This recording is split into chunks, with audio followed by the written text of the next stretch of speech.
नमस्कार दोस्तों, चलिए जानते हैं देश और दुनिया की 50 बड़ी खबरें मात्र 10 मिनट के अंदर अंदर। तो अगर आपने वीडियो को अभी तक लाइक नहीं किया तो वीडियो को लाइक कर दीजिए और चैनल को भी सब्सक्राइब कर दीजिए। 4 से 5 रुपए तक बढ़ सकते हैं पेट्रोल और डीजल के दाम। रसोई गैस भी हो सकती है महंगी क्योंकि कॉमर्शियल गैस सिलेंडर के दाम बढ़ चुके हैं। देश को जल्दी मिलेगी हाइपरसोनिक मिसाइलें। सुपरसोनिक ब्रह्मोस मिसाइलों से दुगनी होगी इसकी रफ्तार। इसको कोई डिफेंस सिस्टम नहीं रोक पाएगा।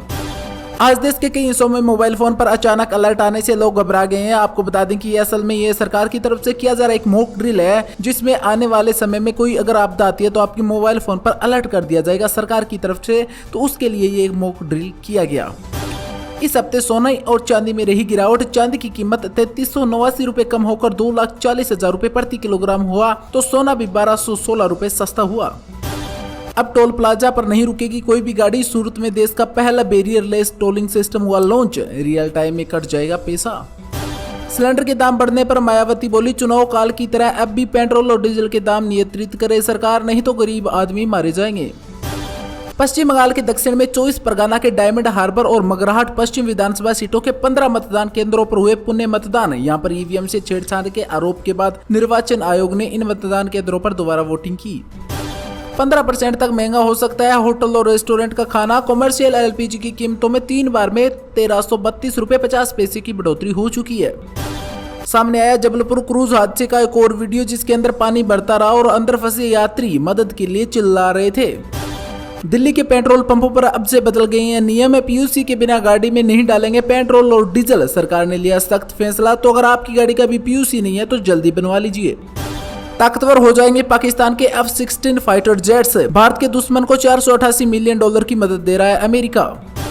भयंकर गर्मी के बीच मध्य प्रदेश, यूपी, बिहार समेत 9 राज्यों में आंधी और बारिश का अलर्ट जारी। वहीं कश्मीर में लैंडस्लाइड से डोडा किश्तवाड़ा का रोड हुआ बंद। तो राजस्थान के बीकानेर और बाड़मेर में पारा 44 डिग्री के पार पहुंचा। अपने परिवारों को हर साल 12,81,015 करोड़ रुपए भेजते हैं विदेशों में रहने वाले भारतीय। पश्चिम एशिया तनाव का इन पर कोई नहीं पड़ा है असर। डोनाल्ड ट्रंप बोला, पागलों के हाथों में एटम बम नहीं दे सकते। जंग रोकने का ईरानी ऑफर फिर से ठुकराया। इसमें परमाणु मुद्दे पर कोई जिक्र नहीं था। 2030 तक $16 अरब होगा भारत का मेडिकल टूरिज्म। अगले 5 साल में होगा दुगना।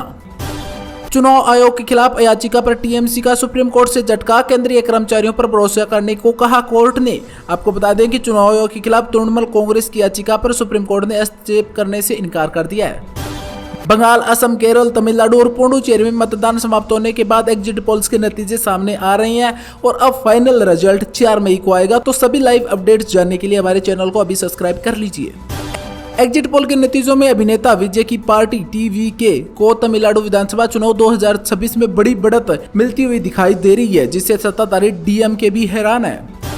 अमेरिका और ईरान के बीच फिलहाल दूसरे दौर की बातचीत होने के कोई भी संकेत नजर नहीं आ रहे हैं। आपको बता दें कि 8 अप्रैल को हुए 2 हफ्ते के युद्ध विराम के बाद अमेरिका के उपराष्ट्रपति जेडी वेंस शांति वार्ता के पहले दौरे की बातचीत के लिए पाकिस्तान गए थे, लेकिन चंद घंटों की बातचीत के बाद ही बिना किसी ठोस नतीजे के वॉशिंगटन लौट गए थे। पेंटागन का बड़ा दावा, कहा कि अमेरिका नाकाबंदी से ईरान को $4.8 अरब का नुकसान हो चुका है। आपको बता दें कि अमेरिका नाकाबंदी से ईरान के तेल निर्यात नेटवर्क को भारी नुकसान हुआ है। ऐसे में ईरान को सबसे बड़ा अर्जाना भुगतना पड़ रहा है। ईरान ने युद्ध समाप्त करने के लिए भेजे गए अपने नए प्रस्ताव में पहले के रुख से पीछे हटने के संकेत दिए। यह प्रस्ताव पाकिस्तान के जरिए भेजा गया है, जिसमें होर्मुज को खोलने और युद्ध को खत्म करने का जिक्र किया गया है। अमेरिकी राष्ट्रपति ट्रंप ने यूरोपियन संघ से आने वाली कारों और ट्रकों पर 25% टैरिफ लगाने की घोषणा की, जो अगले हफ्ते से शुरू होगी। स्ट्रेट ऑफ होर्मुज से होने वाली शिपिंग में 90% की भारी गिरावट आई। 130 की तुलना में अब 10 से भी कम जहाजों को मिल रहा है रास्ता। बंगाल के फाल्ता में टीएमसी कार्यकर्ताओं पर हमले का आरोप। लोग बोले वोट डालने के बाद मारपीट हुई, पुलिस ने भी लाठीचार्ज किया। पाकिस्तानी नेता नबील गब्बोल बोले, मैं धुरंधर 3 मूवी बनाऊंगा। मैं राकेश बेदी तो नहीं हूं, लेकिन फिल्म ऐसी बनाऊंगा कि जिसे आदित्य दर भी याद रखेगा। जर्मनी से नाराज डोनाल्ड ट्रंप ने 5,000 अपने सैनिक वापस बुलाए, जिसके बाद जर्मन चांसलर ने कहा कि ईरान ने अमेरिका की बेइज्जती की है। अमेरिका की प्लानिंग भी बेकार है। पंजाबी सिंगर दिलजीत ने खालिस्तानियों को भगाया। अमेरिका में शो के दौरान मूसे वाले स्टाइल में मारी थापी। बोले, पोस्टर दिखाने वाले भाग जाओ, उठाकर बाहर मारूंगा। 49.8 लाख एलपीजी सिलेंडर एक दिन में हुए वितरित। 98% ऑनलाइन हुई बुकिंग, जिस पर सरकार बोली घबराए नहीं। सरकार का कहना है कि देश में घरेलू एलपीजी की आपूर्ति सामान्य बनी हुई है। बंगाल के 15 बूथ पर दोबारा वोटिंग हुई खत्म, लगभग 87% हुआ मतदान। साथ ही साउथ 24 परगना में बीजेपी और टीएमसी कार्यकर्ताओं के बीच हुई झड़प, तो ममता बनर्जी ने कहा कि हम 200 प्लस सीटों पर जीतेंगे। अखिलेश यादव बोले दिखाओ के लिए दोनों डिप्टी सीएम एक साथ आए, रील भी शेयर की, जिसके बाद केशव प्रसाद ने पलटवार करते हुए कहा कि 2027 में करेंगे सिफाई प्रस्थान। ईरान बोला अमेरिका की हर गलत हरकत का कड़ा जवाब देंगे, वो किसी भी समझौते को नहीं मानता, उसके वादे दिखावटी होते हैं। पंजाब में आम आदमी छोड़कर बीजेपी ज्वाइन करने वाले सांसद पर हुई एफआईआर, गवर्नर बोला नियमानुसार न हुआ तो हम देखेंगे। पुलिस दिल्ली पहुंची तो संदीप पाठक फिल्मी स्टाइल से निकले। पाकिस्तान क्रिकेट टीम के कप्तान बोले सूर्य से हाथ मिलाया था, कहा प्रेस कॉन्फ्रेंस और फोटोशूट में हैंडशेक हुआ था, ग्राउंड पर इग्नोर किया। वुमेन्स टी20 वर्ल्ड कप के लिए टीम इंडिया को हुआ ऐलान, वनडे वर्ल्ड कप जिताने वाली हरमनप्रीत कप्तान बनेंगी। वहीं अमरजीत कौर और हरलीन देओल को किया गया बाहर। एप्पल, गूगल व JBL बना रहे हैं नए दौर के एयरबड्स, 40 भाषाओं में एयर ट्रांसलेशन करेंगे, साथ ही हार्ट रेट भी ट्रैक करेंगे। प्रिया कपूर की वसीयत पर दिल्ली हाई कोर्ट ने जताया शक, करिश्मा कपूर के बच्चों के वकील बोले 750 करोड़ मिलने के बाद भी क्यों बनाई वसीयत। ईडी की 2025-26 में सबसे ज्यादा 2892 रेड हुई, गिरफ्तारी में 27% की कमी आई। वहीं 81,000 करोड़ की संपत्ति अटैच, तो 32,000 करोड़ रुपए लौटाए। ईरान, इजराइल और यूएसए जंग के 2 महीने हो चुके हैं। इन 2 महीनों में दुनिया भर में महंगाई बढ़ चुकी है। वहीं 94.91 लाख करोड़ रुपए का खर्चा भी आ चुका है। उधर ईरान में 3600 प्लस लोगों की मौत हो चुकी है, इसमें से 1700 नागरिक है।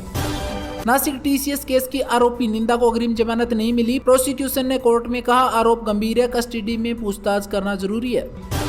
RBI के नए डिप्टी गवर्नर बने रोहित जैन, 3 साल का होगा इनका कार्यकाल। इन्होंने T रविशंकर की जगह ली। गेंदबाज कायल को BCCI ने दिया डीमेरिट पॉइंट, बोल्ड करने के बाद वेबो को प्लेग्राउंड में दिखाई थी आंख। सुवेदु अधिकारी कोलकाता के EVM स्ट्रांग रूम में पहुंचे, ममता बनर्जी भी यहां 4 घंटे तक रुकी थी। ईरान के नए प्रस्ताव को अमेरिका के राष्ट्रपति डोनाल्ड ट्रंप ने खारिज किया। प्रस्ताव में कहा गया था कि इजराइल अमेरिका के भविष्य में हमले न करने की गारंटी पर युद्ध खत्म करेंगे। अमेरिकी राष्ट्रपति डोनाल्ड ट्रंप ने कहा कि ईरान के जहाजों व तेल पर कब्जा करने वाले समुद्री लुटेरों की तरह है अमेरिका की नौसेना। कई एग्जिट पोल संकेत देते हैं कि पश्चिम बंगाल में बीजेपी या TMC दोनों को बहुमत नहीं मिलने पर तिरसुका विधानसभा की स्थिति बन सकती है।